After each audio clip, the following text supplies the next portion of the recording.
Il est 8h40, voici la revue de presse de ce vendredi 4 août, Antoine Janton. Un journal anglais pour commencer, une fois n'est pas coutume, le Daily Telegraph. Il s'intéresse au rôle qu'aurait joué Nicolas Sarkozy dans l'attribution de la Coupe du Monde 2022 au Qatar. Les enquêteurs français se demandent si l'ancien président n'aurait pas reçu de l'argent dans ce dossier. Des enquêteurs qui s'intéressent aussi à des accords qui auraient permis à un fonds qatari de prendre une participation dans une entreprise publique sans la citer. Sarkozy, concerné par l'enquête sur la Coupe du Monde, c'est à lire dans le Daily Telegraph ce matin. Le Qatar, il en est encore question aujourd'hui après l'officialisation du transfert de Neymar au PSG. Doha montre les muscles, écrit l'équipe qui consacre 18 pages à l'arrivée du joueur brésilien en France, une superstar en Ligue 1. Le championnat de France commence ce soir. Nouvelle saison, les 3 coups, titre Monaco matin. Monaco, le champion en titre qui reçoit Toulouse ce soir. Une autre compétition commence aujourd'hui, on en parlait il y a quelques instants, les championnats du monde d'athlétisme à Londres. Dernière course de la carrière d'Usain Bolt ce soir et demain.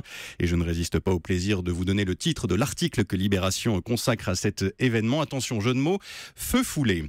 Bolt, star des Jeux Olympiques de Rio l'été dernier. 1 an après, la ville ne répond plus, écrit La Croix. De nombreuses installations sont fermées, comme le parc olympique de Deodoro, qui devait être transformé en parc de loisirs. D'autres sont abîmées, comme le vélodrome qui a partiellement brûlé le week-end dernier. Plus grave, l'État de Rio est en faillite. Conséquence, l'université n'a pas rouvert cette semaine. Des enseignants ne sont plus payés depuis le mois de mai. Tous les secteurs souffrent, la santé, la culture, symbole de cette déliquescence. Le cas d'un danseur étoile du théâtre de Rio, Felipe Moreira. Il a été contraint de se reconvertir en chauffeur Uber pour survivre, raconte Aglaé de Chalus. L'insécurité augmente dans la ville, le nombre d'homicides a augmenté de 15% au premier semestre par rapport à l'an dernier. Les trafiquants de drogue reprennent du terrain dans les favelas. Du coup, le gouvernement fédéral va envoyer 10 000 hommes en renfort. La gueule de bois est sévère. On nous avait promis une ville plus sûre, mieux équipée. Rien de tout cela n'est arrivé, regrette une chercheuse carioca.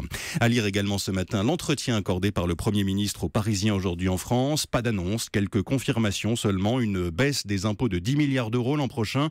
Une réforme de la politique du logement et de celle de l'emploi. Édouard Philippe assume les nouvelles économies annoncées ces derniers jours et il réagit à la baisse de sa popularité et de celle d'Emmanuel Macron dans les sondages. Ceux qui ont passé leur temps à regarder ses études ou pire, à gouverner au gré des sondages ont échoué. Je vais essayer de ne pas faire la même erreur, explique-t-il. Le chef du gouvernement s'apprête à partir en vacances, c'est peut-être également votre cas, vous qui nous écoutez ce week-end.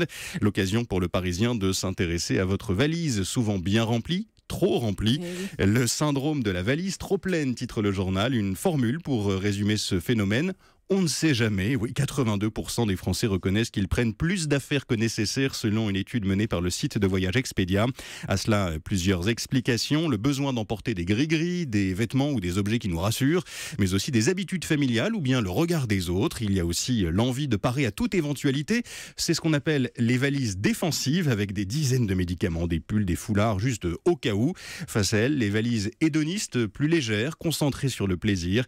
La valise est le miroir étonnant de ce que nous sommes et de ce que nous n'osons pas forcément nous raconter, analyse le psychiatre Michel Lejoyeux. Montre-moi ta valise, je te dirai qui tu es.